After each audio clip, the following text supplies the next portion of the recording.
This morning on Talking Solutions, it's all about education. And with us from FORTE International, Melissa Smith. Melissa, welcome to the show. Thank you so much, Terry. International Student Exchange Program, is that right? Yes. FORTE is one of the top programs in the United States, and we have about 400 students throughout the United States and several here in Las Vegas. It's through the State Department that we do our business. It's an outreach for the United States to say, come see what we're all about, enjoy an education here, try out American high school, and come and learn with us. Find out what America's really all about from the see inside. See it for yourself. Yes. When you have a program like FORTE International, and we're bringing in these students from elsewhere, how many countries? They come from all corners of the globe? Right now, my students are from China, Germany, Spain, Finland, Norway, and Denmark.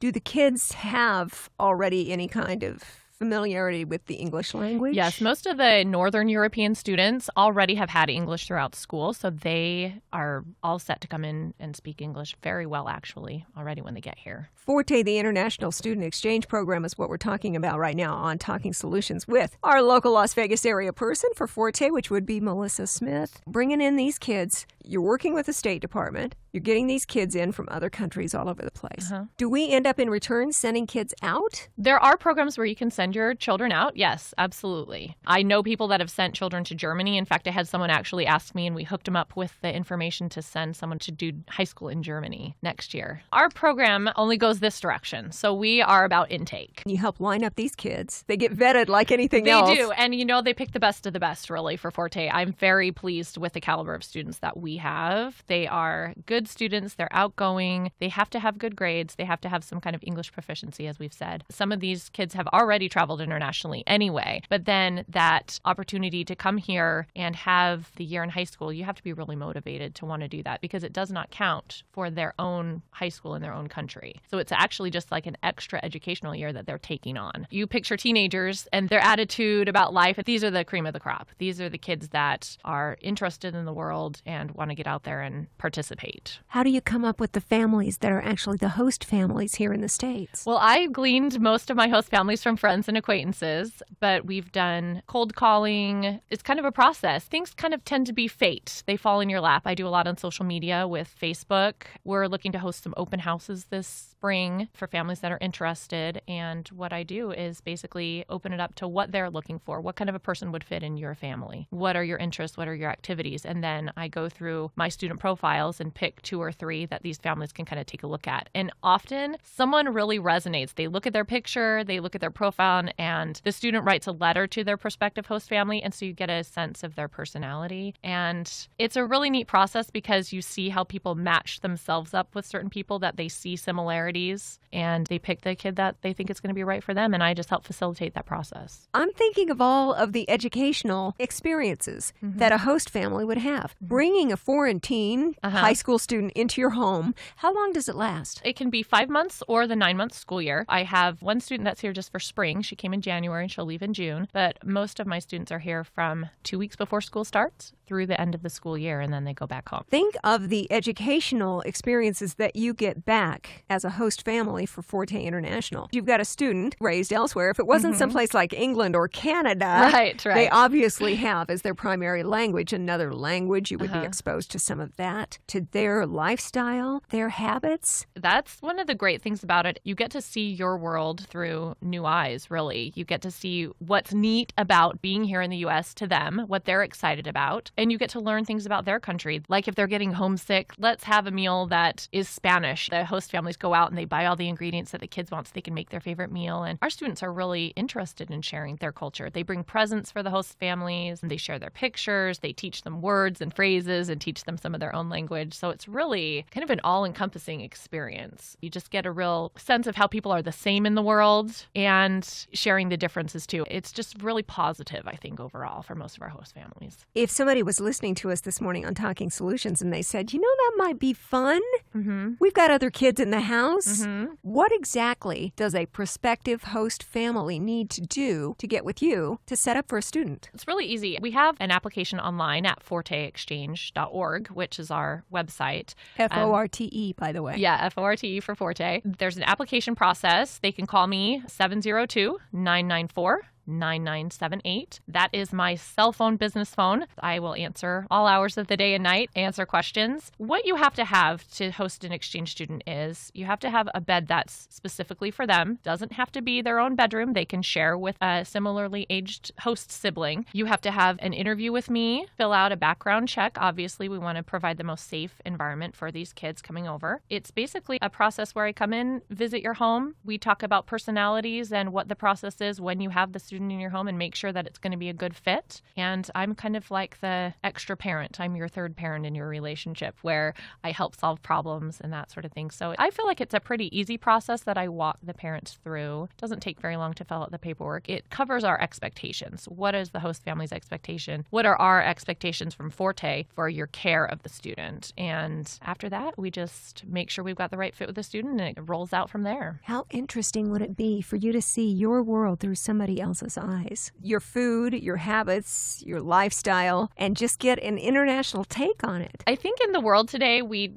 tend to focus a lot on the negative, and this is a really positive program. I've seen nothing but good come out of it, where you just get to see that around the world there are good people and individuals and families caring about each other, taking care of one another, reaching across borders, respecting differences, getting along. I have to tell you, the teenagers that I have, they're tremendous. They are just great kids. And having one of them in your home, I think it's just such a positive opportunity. If you have children in your home that are younger, my children in particular, I have 4 small children. They love visiting with the exchange students. They love asking them how to say things in their native language. They loved seeing the presents from the other countries that they brought to our home. But I also have empty nesters that have 2 students with them this year, and they're getting to kind of parent together again and have had just a great time. Melissa Smith is with us, our area representative for FORTE, the International Student Exchange. State Department is involved. FORTE helps to vet these kids that come from countries all around the globe. And if you are interested in being a host family or finding out more, we will give you again the phone number and the website. And you know, I always put this on the Talking Solutions Facebook page, so we'll make sure you have it if you would like it. How long have you been involved with FORTE? You know, I've only been involved a little under a year, actually. This kind of fell into my lap. My mother-in-law has been involved with them for probably about 10 years. When they needed a local rep in Las Vegas, I was asked to do it, and it's just been tremendous. I've traveled as a teenager internationally, and I think that really opened your eyes up to the way that the world is and expands your vision beyond the community that you live in. For me, it's like almost getting to travel again to see these kids come here and have the American experience in reverse. They're so excited with the high schools. They love it. They've only seen it on TV and movies, and some of them have come from smaller towns, and they come to our high schools here in Las Vegas, and there's 3,000 students, and they have all the sports teams and the music programs. And as much as we struggle with education, the opportunities here for these students are tremendous. And Clark County is very welcoming, very helpful, and makes it easy to take these students in. There are sometimes up to 20 foreign exchange students in some of the high schools around here. This being kind of a melting pot city, I think it says a lot that we are willing to open our arms to these students here. It's very easy and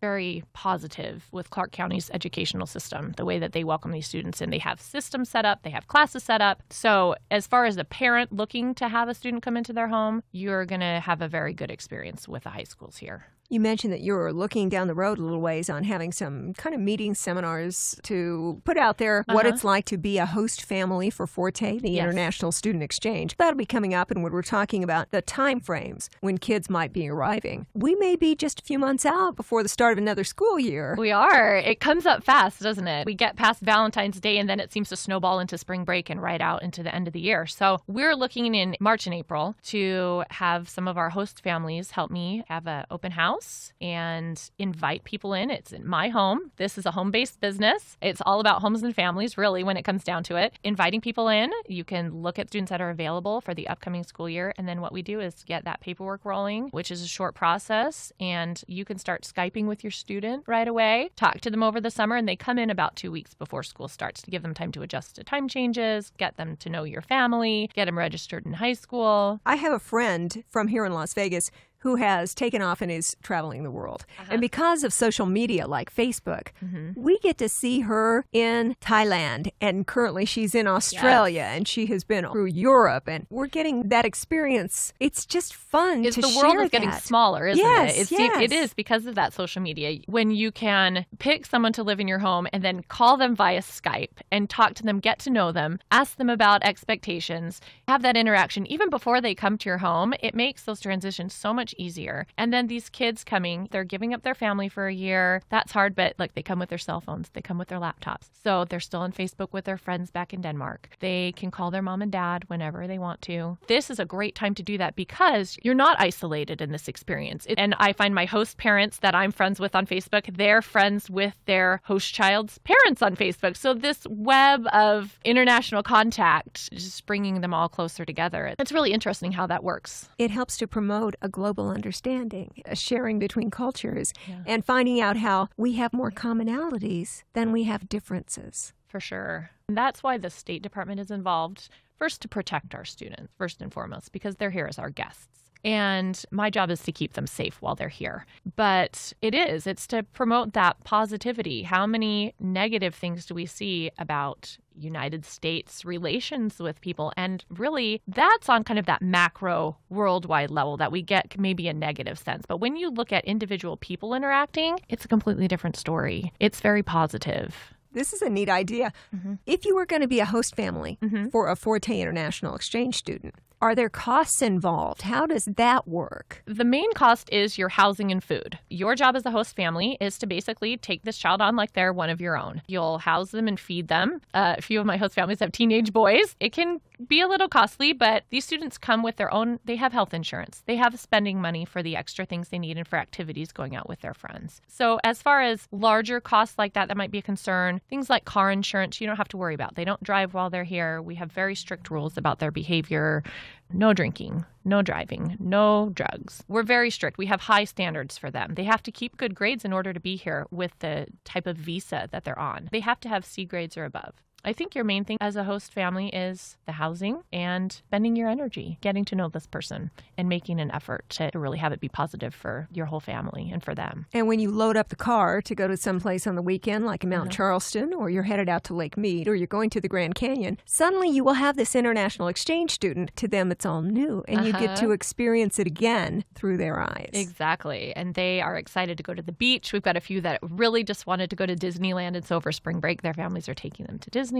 We've had people go up to Utah and go camping with their host families, and they have a trip every year through our organization to Washington, D.C., so they get to tour the Capitol, and some of my kids are going on that. When they get here, it's really the beginning of quite an interesting journey for the family to go places and say, okay, well, we've been downtown how many times since we've lived here and done things, and then all of a sudden you're bringing someone who's never seen it before, they've only seen it in pictures, and it just becomes way more exciting and fun. They had no idea they were going to do the Slotzilla zip line through downtown Las Vegas. Yep, and they love it. This is a really good town to have exchange students in because there's so many international visitors and because it's so friendly that way. And because the kids are familiar with it when they get here. It's not a place that they've never heard of. They've heard of it and they're excited to be here. Because it's Las Vegas. I know. If anybody is interested in finding out more about FORTE, the International Student Exchange Program, the website is forteexchange.org. And FORTE, again, is spelled FORTE. So FORTE and then exchange.org. Click on Ready to Apply. It'll bring up the paperwork that you need,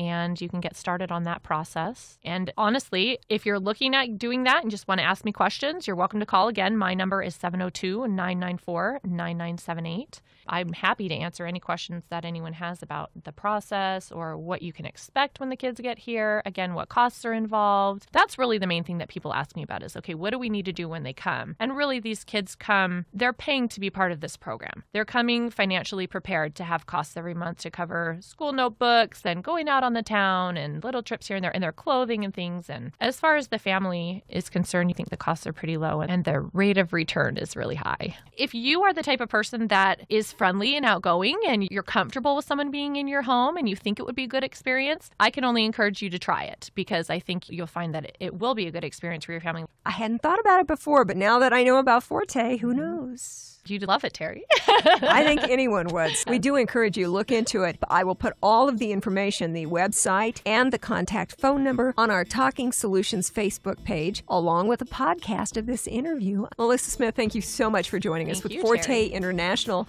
on Talking Solutions. Glad to have you here. Our education theme on today's Talking Solutions continues. I'm Terry Springs. Christina Aldan and Melissa Skipworth are here from Girls in Tech. Tell you about that here in a minute.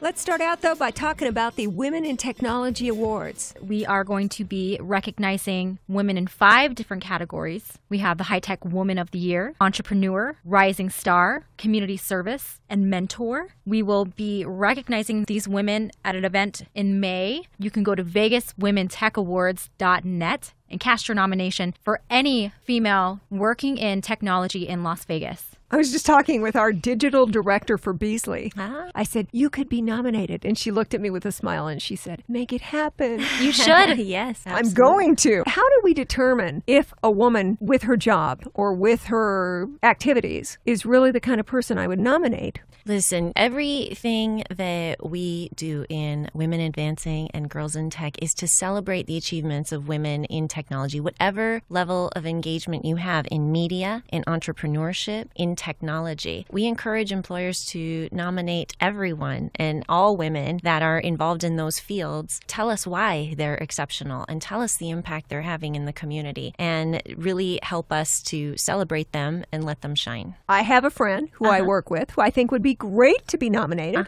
How do I go through the nomination process? Do I go to a website? You can go to VegasWomenTechAwards.net and then you just click the nominate button. It's prominent on the page. And it will tell me what I need to do. It'll prompt you to the nomination form, and then that's where you'll select which category you're nominating for. You can nominate a woman for multiple categories or one category. Any woman working in technology, media technology. We are also honoring women in other technology realms as well as robotics, IT, computer engineering, 3D printing. It's very simple, one-page form. Just go to VegasWomenTechAwards.net, click the Nominate tab, and it'll take you right to the form where you can cast your nomination.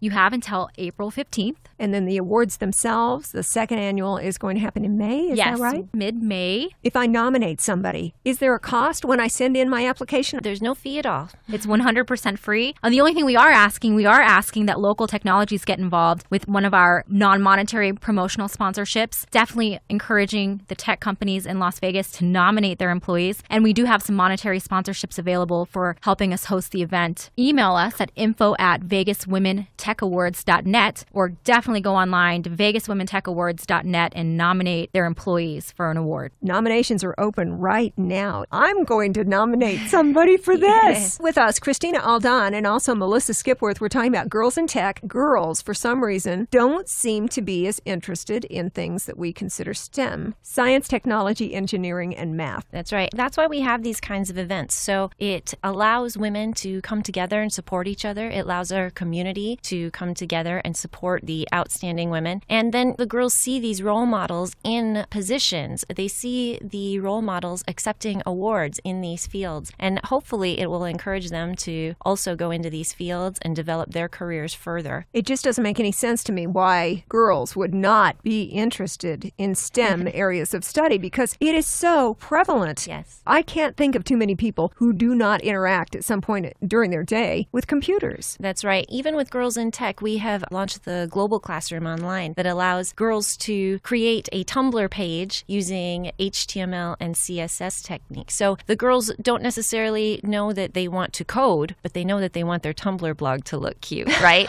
So when we wrap it up in a different perspective and we kind of take away the stigma that engineering or computer sciences are geeky, if we take away that stigma and we kind of celebrate the achievements of women in technology and the entrepreneur space, it creates that infrastructure and it creates role models that girls can look up to go into those fields. I know that we joke that somebody who is very knowledgeable in the area of technology and computers and such and coding, that they are geeky. Even like Big Bang Theory on TV, these guys are so smart that they're nerds. But I don't think knowledge is ever nerdy. No, and I like to look cute. I wear dresses and heels, and this stigma that somehow girls are dorks or geeks or they're they're frumpy because they like computer science. It's just not true. We're really trying to change that stigma and change the landscape in the fields of technology, entrepreneurship, computer sciences, engineering. And when you realize that your world really is very heavily invested in technology every day of your life, it just continues to permeate our day-to-day life more and more. There was the day where having a personal computer, some people had them. Sure. And so you go through the computers to the laptops to the tablets. Now everybody's got a smartphone. Yeah. We interact with technology all day long. Listen, we move from screen to screen to screen to screen, right? And so there are also classes and initiatives that we do with Girls in Tech for safety as well, for teaching girls and teaching parents the type of safety measures that they should be expecting and going through and educating themselves and their children. You know, things like, do you understand their text language and what kinds of social media platforms that they're on? These are all really important conversations to have, and that's why Women Advancing and Girls in Tech really likes to create different kinds of events and discussions to get that education going for people of all ages. All the information that's available about every one of us on the internet, there is so much out there, and you're right. Educating parents about safety for their kids interacting with technology is a great thing. Yeah, and really featuring and showcasing smart women who are doing it the right way is just such a valuable and necessary thing in our community. That doesn't sound nerdy to me. No. Sounds smart to me. We've got Girls in Tech. I know one of the things that we had discussed when we met up a few months back, we were talking about your website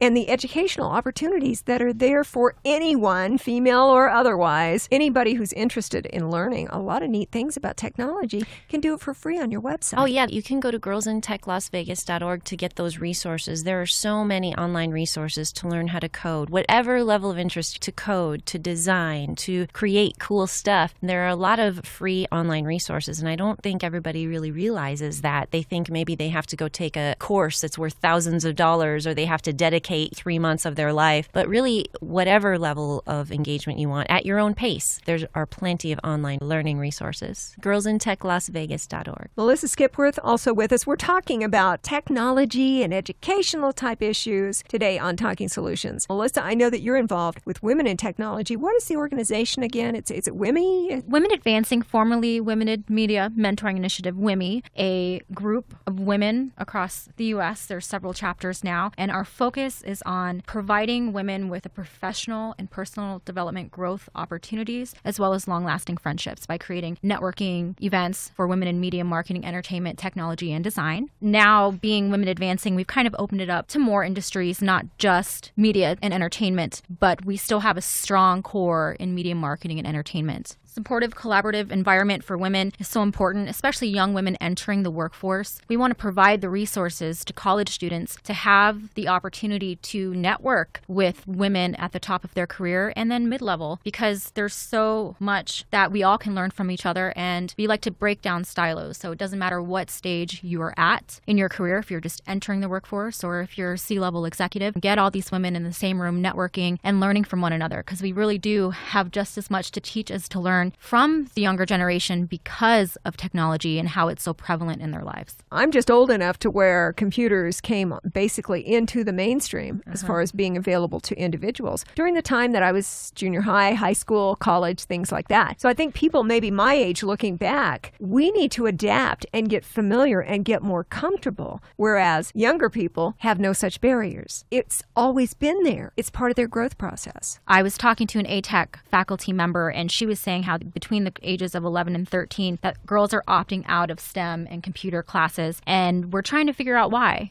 So I was going to go down there and talk to some of the students and see maybe if it's because they don't have that mentor or person to look up to see that, maybe I should stick with this. Maybe I can do this. But I know when I was that age going to school, I did opt out of taking some computer classes at that age because there was a stigma that it was for men or it was geeky, it wasn't cool. So I opted not to do those things when I was younger. And now, of course, I have to know technology, and I work on a computer every day. So the more I know, the better I am at my job, and the more I am relevant because if you're not relevant in today's market, it's really hard to keep a job. And it's so hard these days with things changing so fast that you want to stay at the top of your career, and you have to know how to use technology these days in order to be successful. I think it's really interesting, Melissa, that you said that back when you were in school, you opted to back away from the science, technology, engineering, math umbrella that we talk about, that is STEM. You weren't that interested for a variety of reasons. And then you get here into the workplace. I think in a situation like that, you almost have to double back and go, wait a minute, now I need to go back and learn the stuff that I didn't want to learn a few years ago. Now it's essential in the workplace. And I was looking at some of the stats, the incredible growth that continues in these fields. 80% of the fastest growing occupations here in the U.S. depend on mastering these areas. We have to keep learning. One of the top questions I get probably every single week for the last 3 years, somebody has asked me, Christina, do you know a woman who codes? We need more diversity on our team. We're looking for programmers. We're looking for things like media, even things like SEO in marketing, in advertising. They're looking for more women in technology. I get asked all of the time. And I keep saying, just wait, I'm training them.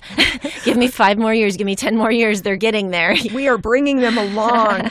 Melissa, when you were talking about how girls coming into their teen years are backing off from these technology type fields and they almost back away from the opportunity, this is where you talk about, are they not being mentored? Is somebody not stepping in and going, wait, have you thought about how important this is every day? Have you considered how this is going to be essential when it comes to going into the workplace and as you go on in your career? At Girls in Tech, we don't take that approach. We just try to make it fun, right? So then the girls don't know, oh, this is an important thing that I need to learn. They just know it's fun, so they want to do it. And then when they have fun, they want to do more of that, so they come back to our classes and they show up and they keep showing up. And when you can wrap it up like that, I find that people, especially girls, they're more willing to participate. When we make it a fun thing, not so competitive, a lot of times that's what happens. That's what happened to me in my computer classes. I went to an engineering school. I was one of the few women sitting amongst many men in my engineering classes. Even in my computer class, it was the same kind of thing. And I didn't have interest because there was a certain stigma in those computer classes. So what we try to do is remove that and just make it fun. We don't make it aggressive or competitive. It's just a fun thing. Come make your Tumblr page look great. Come design a short little script that's going to do this function, whatever that is, and we just make it a fun place to play and learn. And it really is a great approach, and mentorship might not necessarily be the entire thing keeping young women from staying in STEM if they don't have a mentor that can say, well, you should consider this and staying in these programs. I think the biggest thing, though, too, is projecting when they're going to college. 60% of college graduates within the next decade will be women. You know, increasing the importance of women's role in society, business, and culture. And we may not always be looking at that. So young girls going to school these days, they're the future leaders of America. And we really just want to provide resources to women at all ages, young girls, women going to college, women in the workplace. So that way we have a place where we can all come, learn from each other, and be supported by one another. When women bind together and they support each other, there's just nothing better than that. That's right. Seriously. Women make great friends, co-workers, mentors. I'm excited about the Women in Technology Awards, Melissa. It's the second annual. Nomination season is hot and heavy. There is no cost to nominate somebody. What kind of women are we looking for to nominate for these awards? Some of the nominations that we've seen that have come through are women who are in media, broadcasting, like yourself. Women who are offering their services in our community, donating computer classes and community service projects like that. Some of the other things that we have seen are managers and supervisors of IT departments who are managing and supervising these teams who are implementing incredible initiatives in our community, either, you know, in the gaming world, for any kind of teachers who are being influence our young people. Those are the kinds of nominations that we're seeing come through, and those are the kinds of people you should be thinking about when you want to nominate. And it doesn't cost you anything to nominate them. And if you go to the website, you will find the nomination form. It's easy to turn in. You want to do that by April 15th. Start thinking about it. As far as getting the nomination in, you want to go to VegasWomenTechAwards.net. Nominate your favorite female techie for Las Vegas Women in Technology Awards. Again, VegasWomenTechAwards.net. We are asking that local technology organizations get involved by either becoming a promotional sponsor, which is non-monetary, or if they're interested in a monetary sponsorship package,